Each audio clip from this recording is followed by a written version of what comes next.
রাত্রির অন্ধকারে মাধবপুর বনের দিকে যাওয়ার পথে আমার মনে পড়ছিল অরিন্দমের শেষ কথাগুলো।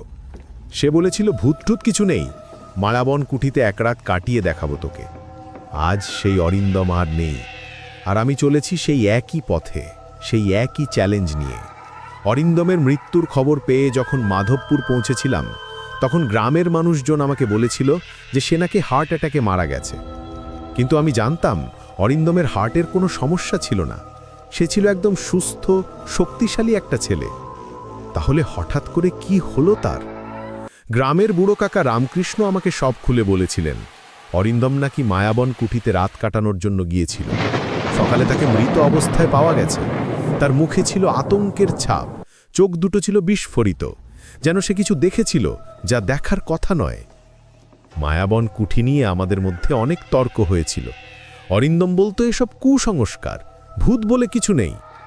আর আমি বলতাম কিছু জিনিস আছে যা আমরা বুঝি না।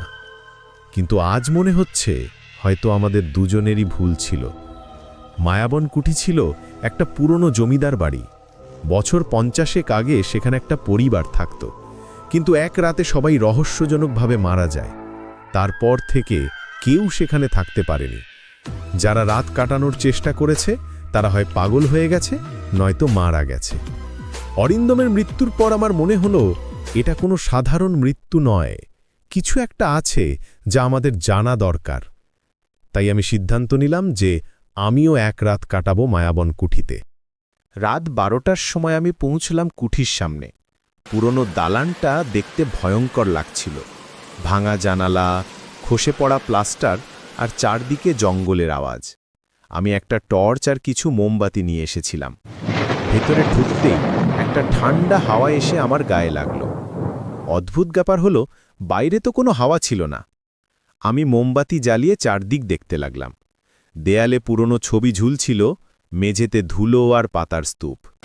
রাত 1টার সময় আমি শুনতে পেলাম পায়ের আওয়াজ। কেউ যেন ওপরের তলায় হাঁটছে। আমি টর্চ নিয়ে সিঁড়ি দিয়ে উঠতে লাগলাম।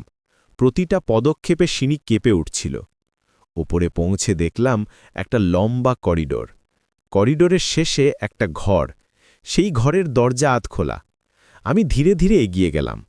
ঘরে ঢুকতেই দেখলাম একটা পুরনো আয়না। আয়নায় আমার প্রতিবিম্ব দেখা যাচ্ছিল, কিন্তু কিছু একটা অদ্ভুত লাগছিল। হঠাৎ আয়নায় আমি দেখলাম অরিন্দমকে। সে আমার পেছনে দাঁড়িয়ে আছে। আমি ঘুরে তাকালাম, কিন্তু কেউ নেই। আবার আয়নার দিকে তাকালাম। অরিন্দম এখনও সেখানে। তার মুখে সেই একই আতঙ্কের ছাপ। সে আমার দিকে ইশারা করছিল, যেন কিছু বলতে চাইছে। আমি বুঝতে পারলাম অরিন্দমের মৃত্যু কোনো দুর্ঘটনা নয়। এই কুঠিতে এমন কিছু আছে যা মানুষের প্রাণ কেড়ে নেয়। সেই রাতে আমি যা দেখেছিলাম তা আজও আমার মনে গেঁথে আছে। মায়াবন কুঠির রহস্য আমি উদ্ঘাটন করতে পেরেছিলাম, কিন্তু সেই সত্য এতটাই ভয়ঙ্কর যে আমি